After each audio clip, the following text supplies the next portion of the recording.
Hey, You hear me?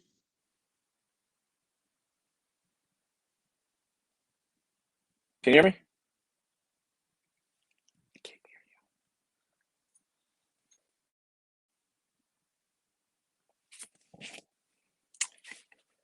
I, c- I can't hear anything. Hold up.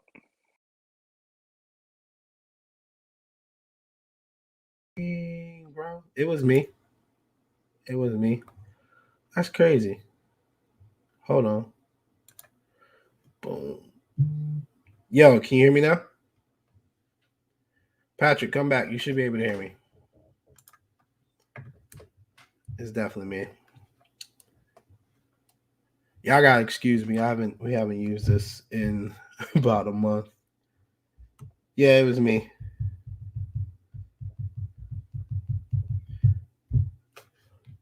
Come back, Patrick. That is the link below. If you click on or if you copy that link, put it in your tab. It'll take you to StreamYard. You can join the podcast.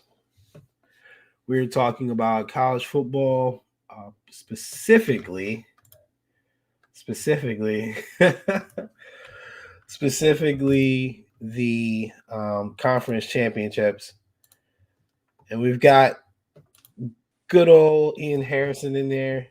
What up, Pat? You hear me? Uh-uh. Yeah, I can hear you. All right. Far cry from Marcus. Michigan didn't break Marcus. The Cowboys are just playing. Otherwise, he would definitely be here. So I completely understand. Boomer, Sooner, Doomer. Look, if you guys can see in the tab at the top there, it is a joke about all that the Sooners have lost. And it's still a lot going on. I mean, the dust hasn't really settled yet. But here's a good question: Is The Lincoln dust is turning up Riley? in Is the Lincoln dust is Riley? turning in Oklahoma. Yeah, Bad. is Lincoln Riley the greatest heel of all time? It's an honest question. I mean, that's not a. It might be one of the best come ups from. That might be one of the best come ups on a good situation of all time if this works out too. Also, have you seen his contract? I have not seen the details of. I actually Bruh. have not. I've not All looked at right, the details of him and Brian Kelly yet because so many people I've were seen just him. posting like fake stuff. I just wanted to No, give I've it some seen time. Lincoln's contract. What's his contract? So that USC took care of the house that he's got in Oklahoma, paid that off. Yeah. They bought him a new one, 6 million, Okay. and he's got unlimited use to the private jet. Oh, dang! They gave him the private They jet. gave him the jet, the Dog. Lear, the Bombardier. I That mean, for man came. real, for the jet, I'd have left Oklahoma too, man. I mean, he got I would he got a pretty I would sweet left deal. Oklahoma for 75 degrees in December in How Malibu. how much is he making per year? I think it's the total deal is 110. I can't remember how many years it was off the top of my head. Oh man, I'll never get Chase on here. I'm gonna try though. Come talk to me, Chase. It's fine. You don't have to be angry. Chase got so mad at me today because I pointed out that Lincoln was still in Ohio State recruits. He got so mad at me. Hold on, give me a second, y'all. I'm gonna try to see if I can't get Chase to come in. He's definitely not gonna come in, but it's worth a try. All right, let's see. he gonna cuss me out. All right, so one of the funniest things said in the group, we'll talk about it because we're avid college watchers.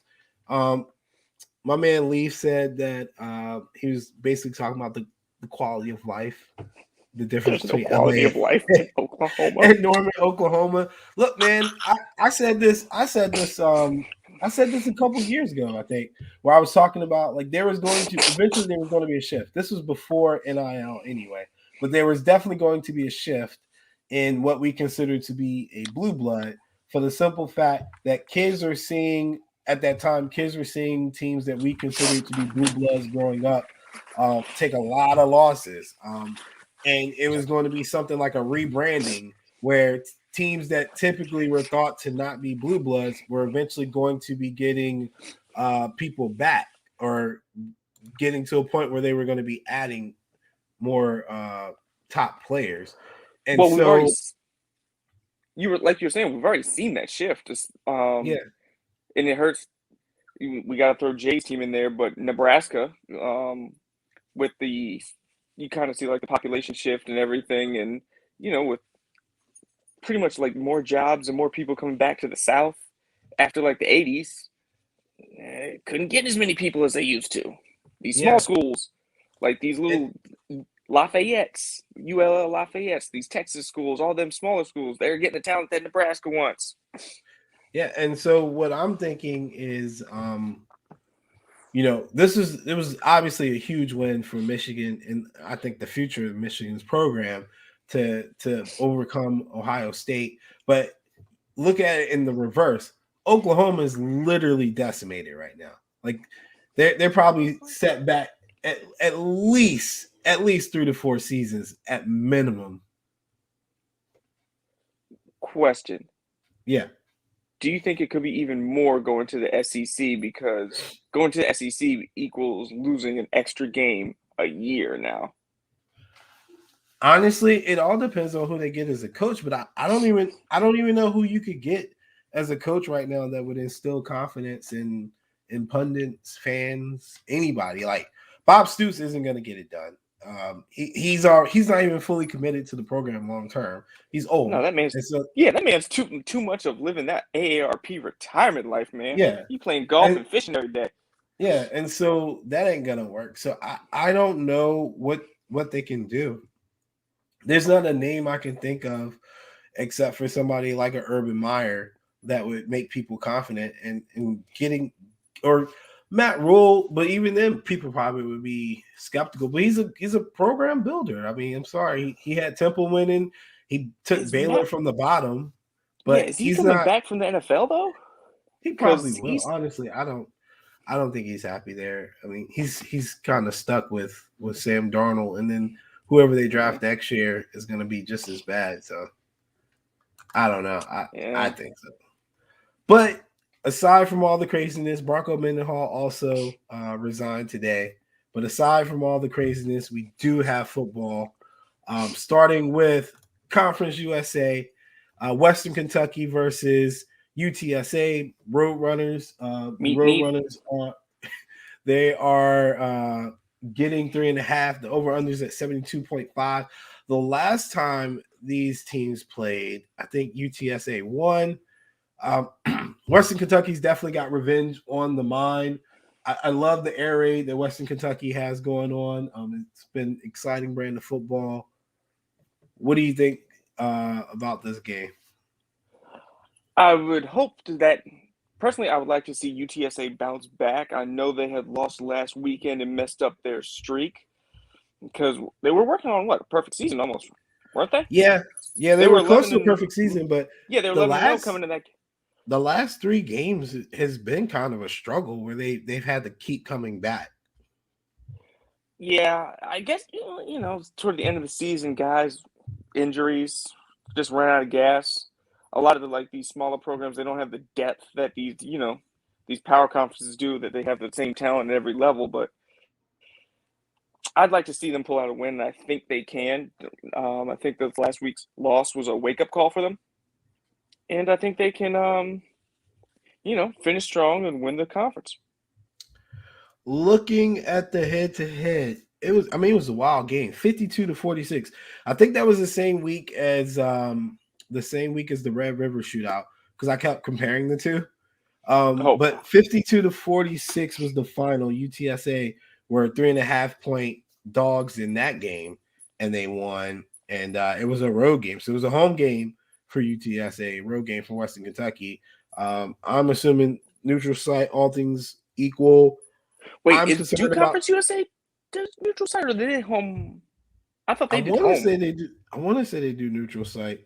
I don't know. I've been Does getting Conference USA got money for neutral site? Because that cost. it do cost. They but credit score ain't let's good see. enough for no neutral site, bro. Let's see. They I ain't the can look it Sun up Belt. real quick. I can look it up real quick. I But got a what feeling I'm that's at thinking, the Alamo Dome. what I'm thinking here is I like to lay at least 3 on Western Kentucky. I think they got it. I think they can get it done. It's in San Antonio, so no, it's a home game for UTSA basically. Okay. Yeah, all right, it's at the Alamo. It's at the Alamo Dome. Oh yeah. Okay.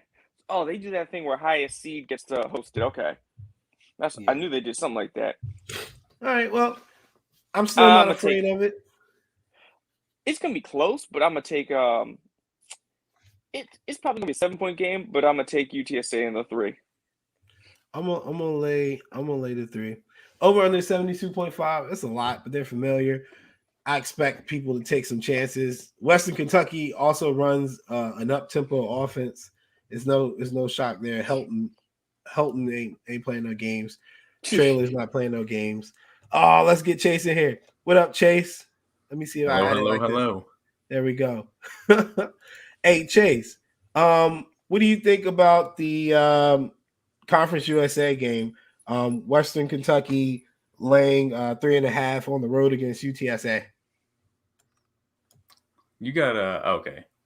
I was gonna say, all right, yeah, Western Kentucky, man, they're coming along. They've UTSA was obviously a huge story up until they lost a couple weeks ago, but Western Kentucky's come along. I think that they got this one in the bag.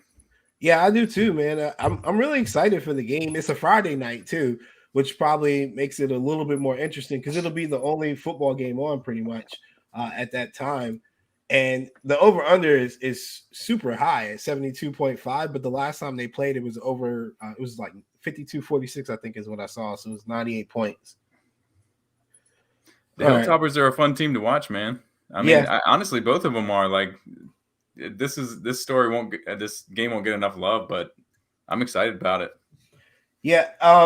It was an interesting season for Western Kentucky too, and with them switching to like a true air raid offense.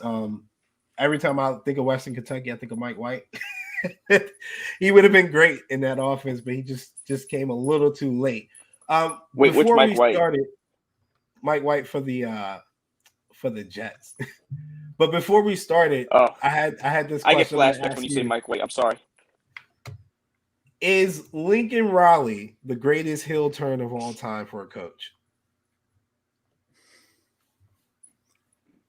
Oh man. I mean, I'm trying to think of anyone that's done.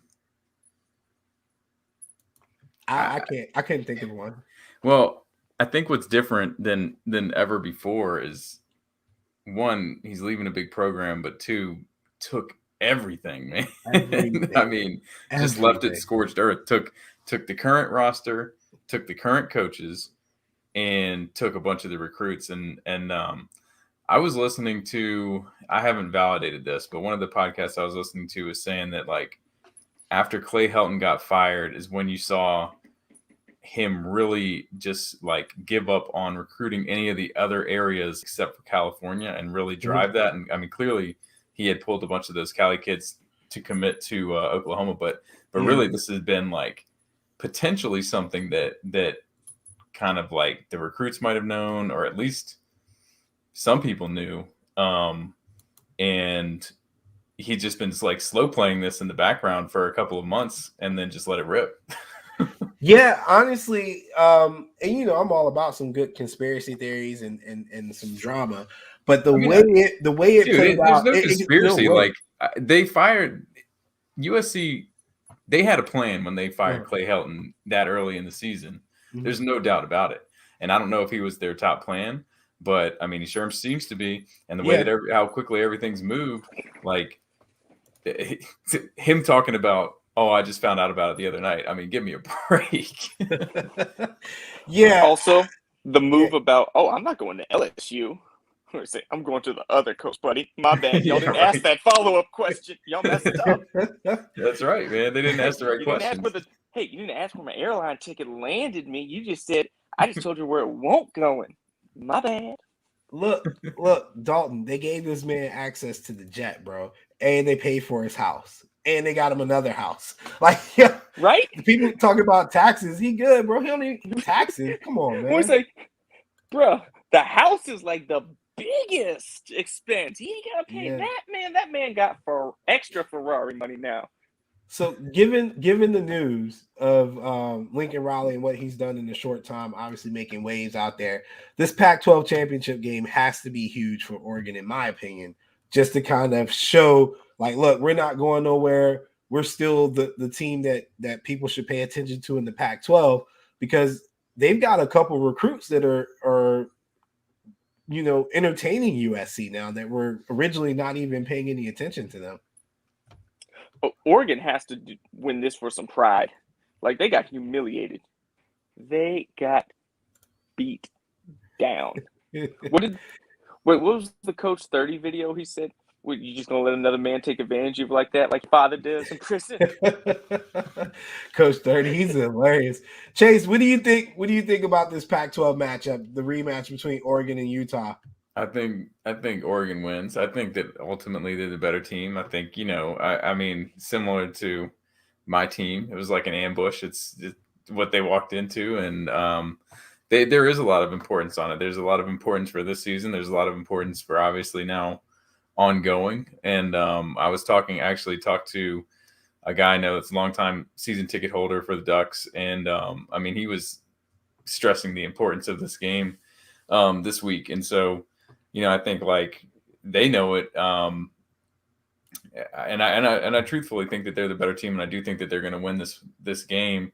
And what that ultimately is going to probably land them is a rematch with the Buckeyes, and they could win that too again. And I think that actually sets them up well, because USC is a lot of like, okay, let's this is what's going to come, blah blah blah, but as we know with LA teams, they like to show a lot on paper and not always pan out. So that's what the Lakers have taught me anyways. So we'll see. I mean, because Oregon's got a shot to kind of just lay claim, and Cristobal's a real coach, man, and they got to keep him around. So, they win this game, that really sets them up nicely. And like I say, they win a Rose Bowl against Ohio State potentially, and they have huge momentum going into the offseason if they maintain Cristobal. Chase, you said they got to keep Cristobal around. With the teams that are getting hired now, that have made hires now, is there any real danger of him leaving? Because Oregon to Oklahoma is probably a lateral move, if not. I mean, the only threat is Miami, and they're not making that move. Like, they need to. Clearly, the teams that are making big moves on the big name coaches have done it, right? Like LSU and USC said, we're doing this now. We don't care what's going on with their season. It's going to happen now. So, I think they need to make that move now if they're going to make it. If you're a high-end coach and you're used to these facilities, these recruits, the whole admin, putting everything behind your program, saying, here's the keys to the Cadillac, drive it, and we'll put gas in it. And Miami doesn't do that. Miami hasn't done that in, 20, 30 years now? I mean, according to the reports, they got too many Chiefs going on right now, which it honestly looks like it, because, I mean, we frequent some message boards. Some of us, like myself, do it for fun. But you can tell just by looking at the pulse of the message boards, looking at the pulse of what the beat writers are saying and things like that, there's a huge division in the University of Miami faction, where some people want to move forward, some people want to continue to work with Diaz, and then there's another group of people that's like, look, we can still be a brand. Miami's still a destination, like we just need to put some money behind the program.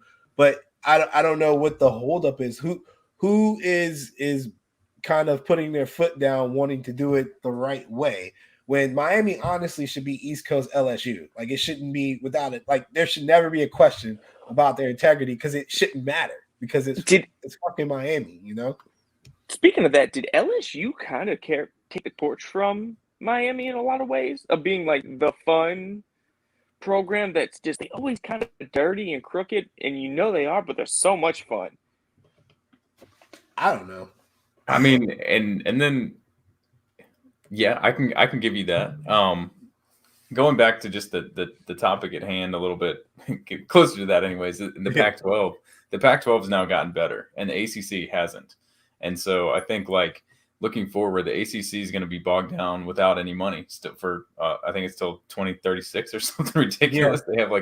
They got a nothing deal forever, and the Pac-12 could potentially with USC coming back around, and I think like Chip and UCLA are going to have to counter that in some way, and what Oregon's got going on. And I think with like NIL, like Oregon's going to start maximizing that soon.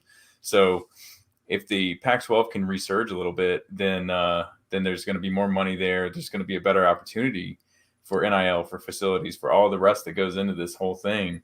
That's just not in the ACC. The ACC is going to get left behind. I think like you already without Clemson being a player, the conference basically disappeared this year. I mean, and could moving forward. My question about the Pac-12, are they safe being the Pac-12? Is there any danger that Oregon and USC might pull a Oklahoma and Texas and say that we're bigger than the conference and we want to join forces somewhere else? People were talking about that earlier. I haven't heard it in a while, but I think just like regionally, it doesn't make sense. You know, you kind of need something. They can't be flying across country, especially for the non-revenue sports. It's just such a loser, and that would just be such a desperation move. And I don't think it's necessary if they can get a handful of programs, not even a handful, like just those three. If USC, UCLA, and Oregon can be good, and then you can get something out of another team every year. One of them, I mean, whether it's Utah, whether it's Washington, I mean, who knows? Like as long as one of the other ones can turn on, you got enough there to make it happen. And they can still get another good, strong TV deal to really like finance that. So we'll see where they go. They have an opportunity there. I do have slight beef. I don't think Cristobal is a good coach. I think he's a great recruiter. I don't like his in-game coaching most of the time. Honestly, the Ohio State game was the first game where I've watched him in a big game and been like, okay. Most of the time, I'm pretty pissed off about his decision making. And one of the things that turned me off on him as a coach too was that year that Herbert came back for his senior season, he did not look good at all. He looked like he regressed as a player. The offense regressed as a team, and they had a ton of upperclassmen that year. It should have been a cakewalk, if you ask me, with a senior quarterback. Pretty much the entire offensive line were seniors. All the playmakers in the receiving core were upperclassmen, and his defense was pretty seasoned too. And there's still always those like one or two letdown games, like a Utah game. And I think that year it might have been the Washington Huskies that year that he lost to them inexplicably on the road. So I think this is a huge game for their image going forward, for Cristobal and his incoming class, because Lincoln's got a lot of hype behind him right now. And you know, if Oregon looks vulnerable, who's to say, given next year, I already looked at USC's schedule next year, it's pretty soft. Who's to say they don't lose some ground on the recruiting trail? And I think that's really the issue, is California is now a battleground. It wasn't before, but like, you know, he's kind of pushed back on a couple kids at Ohio State we're looking at. The one boy that I had talked about today, the defensive end or edge rusher, he didn't even have USC on the radar, and then he's making tweets about it, and he's like, you know, Coach Grinch and Coach Riley. So it's definitely making a slight wave, and I think he's got people's attention. So Oregon's got to get it done. This is a game you're probably interested in, slightly, because you guys are still a long shot, but a live long shot to jump some people if things play right. Big 12 championship. I know you don't want to keep the hope alive, but Big 12 championship, number 9 Baylor, number 5 Oklahoma State. Oklahoma State laying 5.5. I don't know how a team with a turnover-prone quarterback like Spencer Sanders is able to be top 5. I mean, it's amazing to me, but here they are. What do you think about this game? Yeah, I'm actually excited to. I mean, I want to see the mullet, man. I want to see this happen. Like even if it hurts us, I think I'd love to actually see them match up with some of these teams in the playoffs. to see really what they're all about. But I know Jeff was killing them earlier in the year, killing the mullet and saying like he's too conservative and this and that. But I mean, it's still they still got he's more conservative offense in many ways. He's been no, but for real though, to Jeff's defense, I've watched Gundy a lot, man. He's definitely more conservative play calling wise than I've seen in the past. But I think that's because he also realizes that his quarterback is a walking turnover. So it's like you gotta if you gotta have him on the field, then in my mind, good coaches find a way to basically protect people from themselves in these situations. So I wouldn't throw the ball 35, 40 times either if I know the guy fumbles 9 times out of 10 or throws interceptions 9 times out of 10. I'm going to kind of slow it down and be a little more methodical in the approach. And he's got a good defense. They've got light-skinned Emory Jones as quarterback. Yeah, they've been solid for 2 years. So I think it's him adjusting to the personnel that he has, which – if that's the case, that makes him a pretty good coach, in my opinion. So Jeff's just mad. I mean, honestly, Oklahoma State's playing the style of football he likes. So I don't know why he would criticize them. I mean, but Aranda's got a lot of reasons to win this game, and he's building his profile, and the team looks good. I mean, when they're playing well, they're a tough team. Like, I mean, yeah, clearly they made it to the top 10 now, and they've played everybody in that conference well. So. Neutral site, man. All bets are off. This ought to be a decent game. The issue is, to me, that I've seen Oklahoma State's defense travel a lot better than Baylor's defense, and Baylor has this thing about them from time to time where they're not efficient on third downs, and I think that really hurts them. So if we get a field position battle, it definitely, to me, favors Oklahoma State. It's almost kind of crazy to say this, but I think a shootout would favor Baylor more, because they have more opportunity to get possessions because Spencer is going to turn the ball over. So, Patrick, what you think about this game? No, I was agreeing with you with Baylor. Their defense, especially on third down when they need to make stops, they get very Todd Grantham-ish on that defense. Like they just can't get off the field sometimes.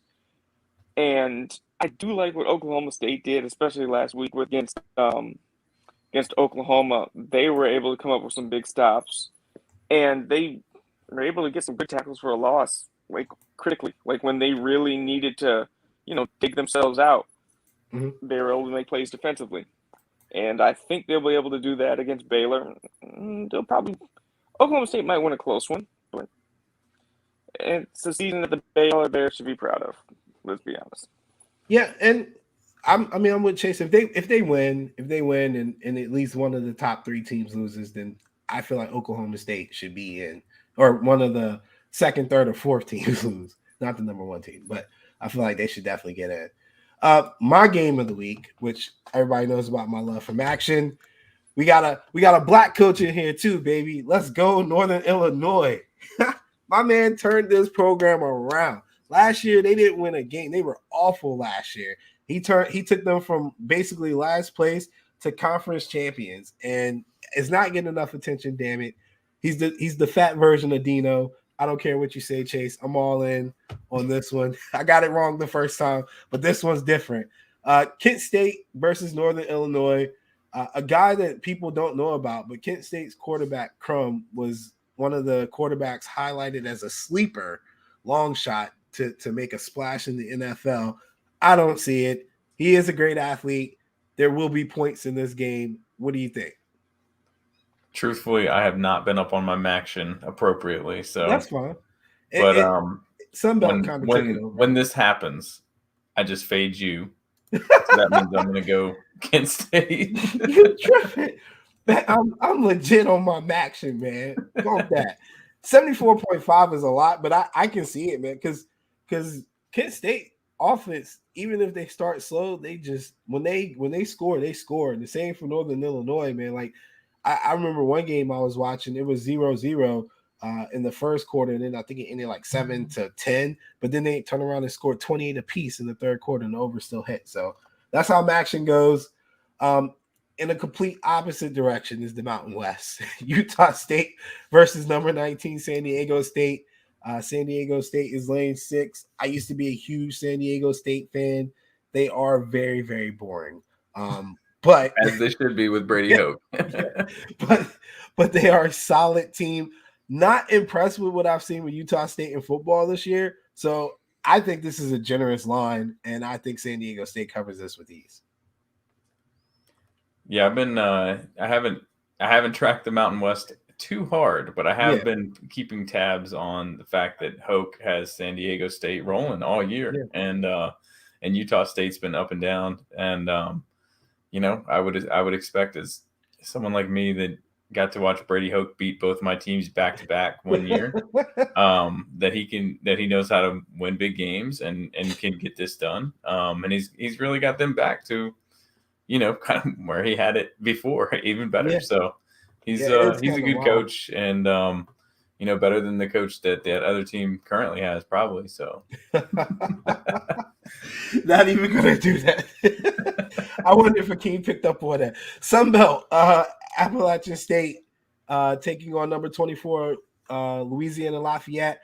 Louisiana Lafayette is getting 3 points. Over-unders at 53. I think you had mentioned this earlier in the chat, early in the week, where you were like, they're giving points to ULL.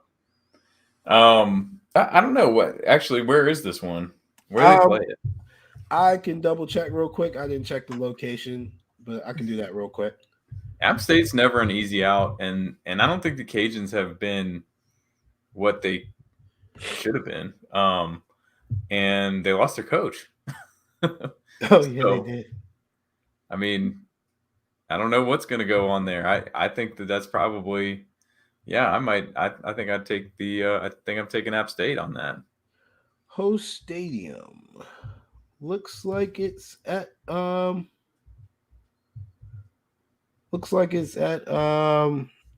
Louisiana Lafayette's home stadium, so it's a home game for them.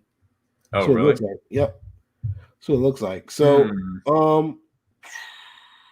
honestly, I hate these these like weird, interim coach games, man. That's like the kitchen table comes out, so you never know what you're gonna get. Yeah, the only thing that I can think of is that this is a veteran team in Louisiana Lafayette. Like, they returned, I want to say like 20 kids from last year. Oh yeah, I thought they were going to be better than they have been. Yeah, so even with the coach leaving or there being a change, you got to think it's their last home game that they're going to have, and they're mostly upperclassmen. I expect them to give their best effort, and App State doesn't travel well. Getting 3 points is pretty generous, and even the quarterback's a seasoned vet. The game that I have seen them look good was against App State this year. So it is tough to back these interim coaches, though, man, because you really don't know what you're gonna get. Over under at 53, I probably play the under. I blame Texas for ruining Louisiana Lafayette's chances this year. The under on 53? Yeah. Just because App State they're just boring, and they run the ball like constantly, and I feel like Louisiana Lafayette's offense hasn't been as explosive as they've been in the past. Matter of fact, I can check real quick to see. I'm pretty sure they were trending in some unders for the latter part of the season. Let's see, because I pull that up really quick. In their last, they're 3-2 in their last 5 games going under. They went under last week. They played Louisiana Monroe, which is one of the worst football programs in the nation, and they only scored 21 points. So they played a month and a half ago, and at the same stadium, and the Cajuns won by 30 points almost, 41-13, but over hits. Yeah, it did. It hit by 1, right? That is kind of interesting. 41-13. I don't expect them to only score 13. The over under that time was 57. So it was 57. Oh, okay. So they're expecting. I mean, I don't know, man. I think there's going to be more points. There's got to be some more points on the App State side.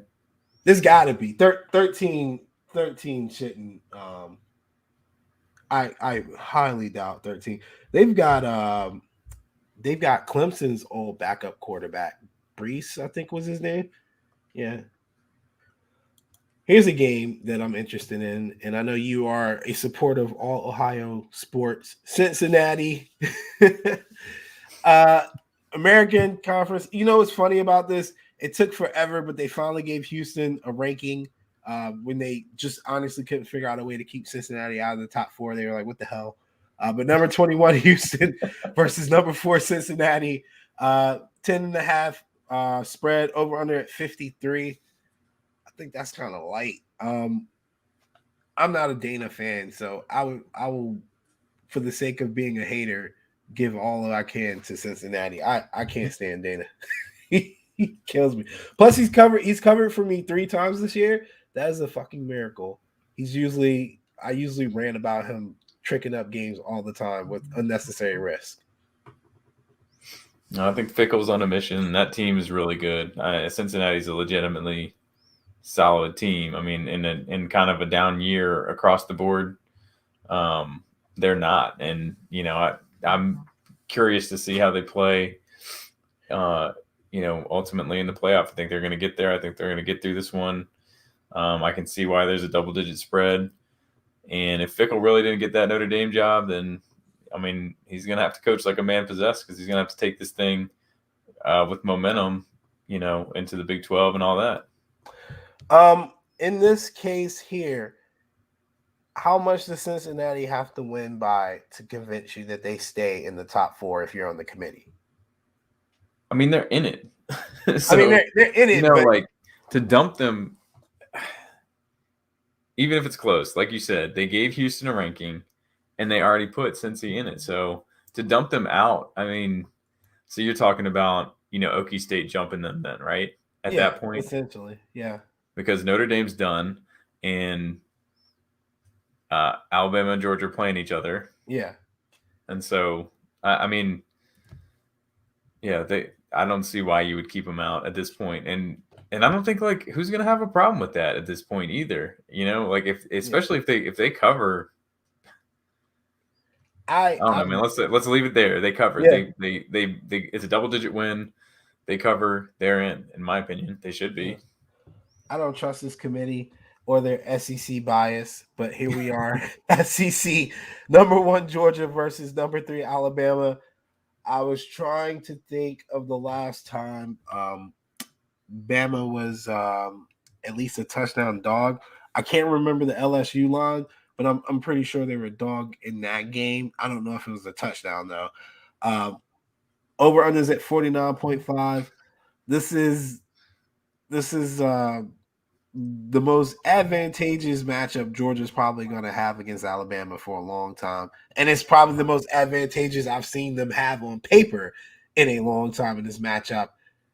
They can't possibly trick this game up, can they? I don't think so, and that's why they should. I mean, they're due, man. It's time. They're overdue, but to be perfectly honest, these teams are both fraudulent, and I mean, it's the truth. Like Georgia has played absolutely nobody, and the only team that they played that's reasonable is Clemson, and they won 10-3. I mean, and Alabama, they're not Alabama, but to think that like everyone does, like Georgia's just gonna smash them. I don't know, man. I mean, I'm low on Georgia every week. Yeah.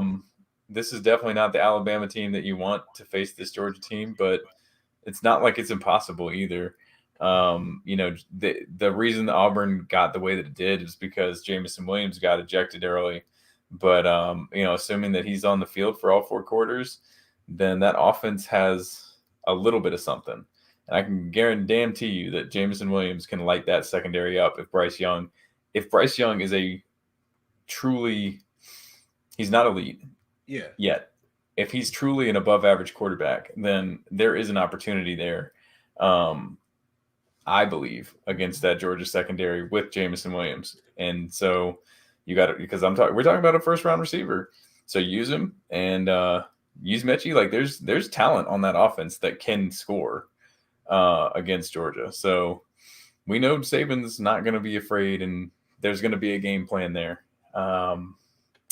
So let's see, man. I mean, yeah, this is it for Georgia. Yeah, that's what bothers me is just the history of Kirby Smart being like what I would consider tight in this matchup against exactly. Bama. After watching Ryan Day just yeah. fold up, and it's because it reminds me of Kirby when it's like when it just doesn't make sense. These big games, these coaches just like implode. They just turn against everything that they normally are good at, and so let's see it happen now.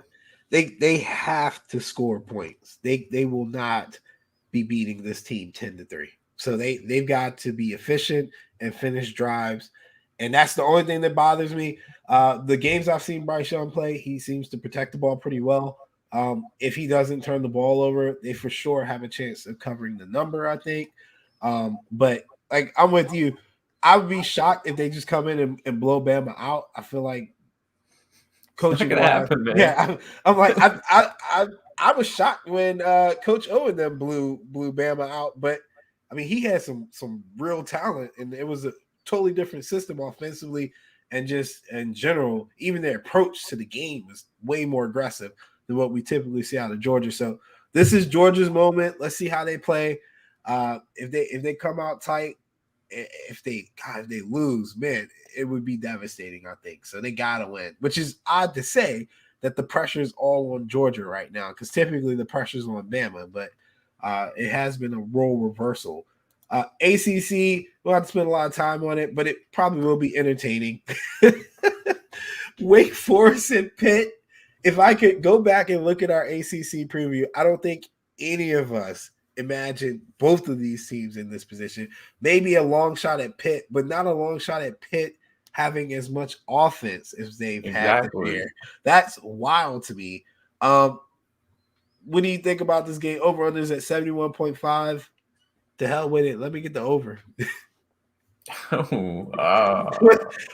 the hell? I actually like Pitt. I actually like the later 3 on Pitt. I feel like somewhere deep down that defense is still there. Somewhere they're gonna show up.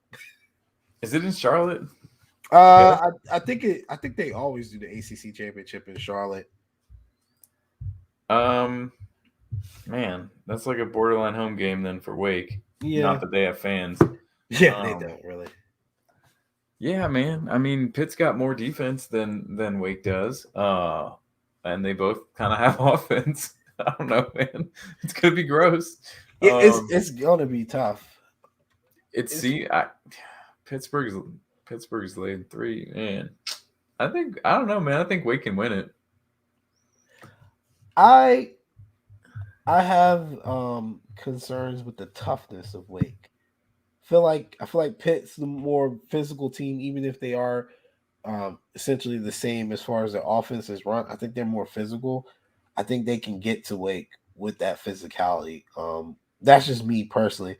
The games that Wake has lost have been times when I feel like the other team was more physical. It's the only thing I've noticed that would be considered a weakness, but they're evenly matched in ranking, evenly matched on paper. So it seems typically in those situations, it is right to fade me in this case because it's a neutral site and you're getting 3 with a team that's just as good as the team that you're laying 3 on. So you should take the points. I don't have a problem with Chase fading me on this one, but not on Maction. And then the last game, I know you don't want to talk about it, but Big Ten, number 13 Iowa versus number 2 Michigan. Michigan laying 11 over under 43.5. I don't see how Iowa can produce enough offense to win this game. Like, let alone cover the number. I'm not even at the number. Just to shock and win. How? How could they do it? There's no way. They don't have it. But that's how their season's been. They just have they get these weird ways to win, man. They shouldn't even have been in this game. They shouldn't. But here they are, and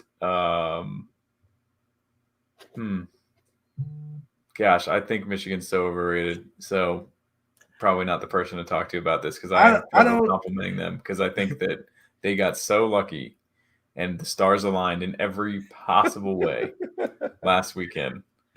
But it doesn't take that for them to beat Iowa. So Yeah, Iowa's got no offense. They got nothing. But their defense has really come on. And I'll say this about the team up north: Cade McNamara is a better quarterback than he gets credit for. But he can make mistakes. Yeah. And Iowa, if you're gonna be a little bit loose, I mean, the Buckeyes got him on one play. Like, then our defense is terrible. That defense will capitalize if they try to do that, and they're not gonna sit around and they're not just gonna let them steamroll them like we did. So, 11 might be a lot, man. These championship games on neutral sites tend to be closer, but you're talking about two power teams. I don't know who like the turf favors. That's why we always get into the dome and it's just showtime. But I don't know about Iowa, Michigan. So my thing is, I feel like it's got to play a little like Michigan wise, have to attack it the same way that they went about Ohio State in the sense they want to get in short yardage, third down situations. I think that's just not as easy against Iowa. Their defense is legitimately good and has come along like they're supposed to. It's just offensively, it's a disaster. So don't know what you're going to get on that side. And when they've been the most trouble is when that defense is able to turn people over. And I still don't like Cade when he throws vertically outside the numbers, but like anything that's leading across the middle, any routes that are coming in from the sidelines, he's decent. But if you've got to utilize him going vertically, it's hit or miss, man. And he's a little slow to recognize coverages when safeties are deep, whether or not they're coming up. Like, he just doesn't process anything that's vertical in a way that would make me trust him if I gotta go 3rd and 9 and throw the ball down the field. And I've kind of seen Jim and Gaddis take that same approach where they just kind of dial it down, just settle for the field goal or punt, and just play defense and try to get back in another situation where it can get more simple for him. Iowa's well coached, even though they don't have a lot of offensive talent. And typically with well-coached teams, all it takes is for you to make a mistake, and then that's it. So Michigan, to me, has to be flawless, even if they are the better team. Don't know if I necessarily agree with you being overrated per se.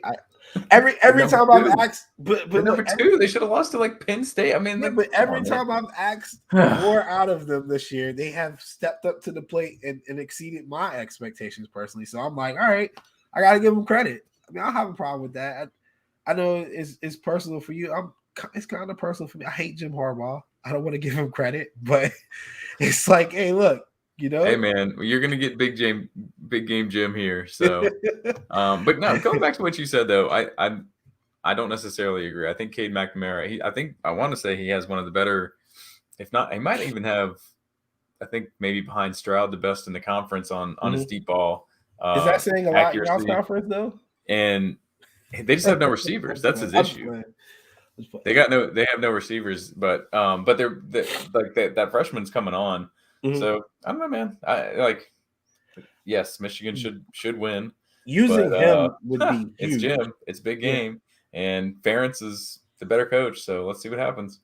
Yeah, using was it JJ? I think is his name or whatever the backup is, the more athletic quarterback. JJ McCarthy. Yeah. Yeah. If they use him, incorporate him in their offensive game plan a little bit, that might actually work.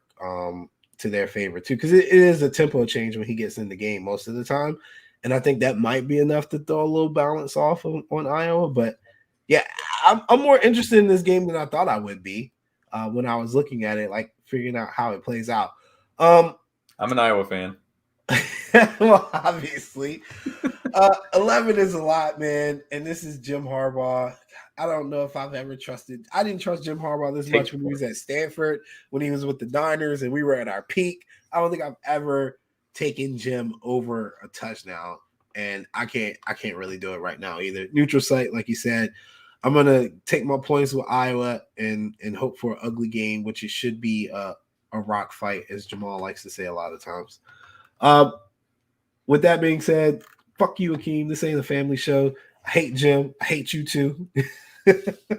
But we will definitely see how it plays out. Anything you want to say before we leave? Anything we missed out on?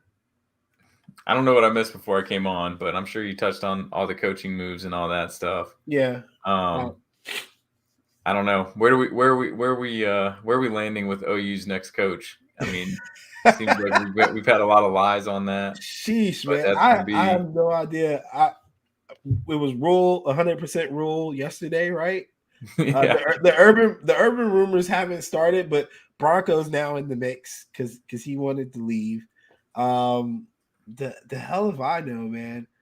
Yeah, the coaching carousel is just beginning, and signing days in 2 weeks. So what can you do? Like, one, the staff you got right now, you can't even trust. You got to fire everybody because you don't know who's still working for Lincoln.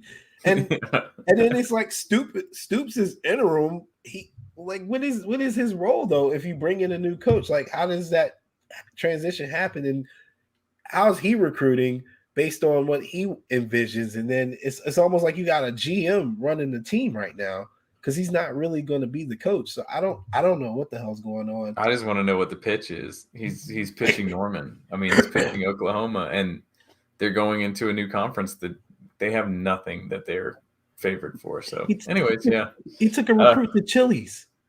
It's 2021, and he took a guy to Chili's, and then they posted a picture like, what? It's not going to work in the SEC like that. That's if you're taking people to Chili's, we know what kind of recruits you're getting. They're definitely 2 stars. So, yeah. All right, who wins the title first, USC or LSU? I say LSU. I say USC for the simple fact that I think Lincoln's got it nice and pretty up there. His schedule next year doesn't have anybody good on it from the Pac-12, and then by the time he gets into the championship game, it'll probably be a home game for him. Because what in the Rose Bowl, ain't it? Huh? Where's the Pac-12 championship? Oh, it moves, I believe. It was in Santa Clara before. I don't know, man. I can't follow. I was gonna say, it's probably it does move because you got Bay Roots. I figured you still kind of kept up with it a little bit. No, I said they played in Santa Clara. I knew that. Right. But I was gonna say, I mean, I think I'm gonna go with. It's in Vegas this year. I don't know where it is. All right, I'm gonna go with USC. I think USC gets it done. I know you're a big USC fan now. So yeah, baby. You ain't see my name. Yeah, you ain't see my name. Hold on, bro. I got a whole new name. Let me take this banner off, yo. Check me out when I come through. Yeah, that's right. Richmond to LAX. I'm now officially a USC fan. Your number one bandwagon person. That's me. I'm gonna have more college teams than Jeremiah has NFL teams soon. I think you're supposed to be a Notre Dame fan because aren't you black coaches matter? No, I am black coaches don't matter, and that's usually with the asterisks. And it just depends on who Ronnie hating on, whether or not I think they matter. But no, I'm not sure. I'm not sure what to think of Freeman, man. I wish him the best. I really do. I don't know if Notre Dame's going to support him like they should, though. I mean, he's kind of green, man. Like he didn't do that great of a job as a defensive coordinator to start out, and he had a young team, so he was kind of learning himself. It seemed like so jumping from that to head coach just seems like a big ask. So yeah, it's huge, and they're not giving him full control. You can see that already because they already retained the offensive coordinator that was already there, and it's like, was that his decision? Probably not. Yeah, which again, it bothers me, man. But even funnier is they're not even acknowledging Ty. They said AP, right? I saw that. First black head coach. I was like, Ty had a squad, man. He did some good work there, man. Yeah, he was the head coach when Notre Dame was like, when everyone was getting upset because Notre Dame was kept breaking the code in the BCS, man. Yeah. I remember all that. That was when the Hokies were good. We had to worry about Notre Dame being good. Yeah. The Hokie hire, I didn't touch on that, but I think that's huge for you guys. So far, so good. I'm really interested to see what the support staff looks like, but definitely so far, so good. He said all the right things, done all the right things that you can do in the first 48 hours, but a long way to go. Yeah. But we will be back probably like right before New Year's the New Year's Six bowl games. You gotta let us get together on a little signing day special since because I'll let you guys. Now you're a recruiting buff. We will reconvene in a couple weeks for the signing day special. That's fine. That's fine. I've got plenty of time. I'll have you know, I had it up on my work computer. Thank you very much. I was following along, and like I don't know everything. I just know that what I was reading, it sounded good. So I'm gonna try to get it. I usually don't follow these people until they make me money, but I feel like I need to pay attention. All right, man. Thanks for coming on. All right, homie. All right. So sorry for you guys that were looking for Marcus. Like I said, my man's busy watching the Cowboys game, but he'll be back definitely next week or whenever we do the signing day thing for sure. You guys pray for Dalton and Oklahoma. Doesn't look good. They just got nuked by Lincoln, and they might never recover, honestly. But yeah, see you guys next week. Make sure you catch all the games that you can. If you're in the group, we will be doing a Facebook room. In that room, it will be the Georgia-Alabama game. So that starts at 4:00. Feel free to join. Feel free to contribute. Like, share. Check out all the other podcasts that we do. You Got It Minute Fam is also out. There's a pretty good bit on there about LeBron and snitching. So check that out as well. Catch you guys next week.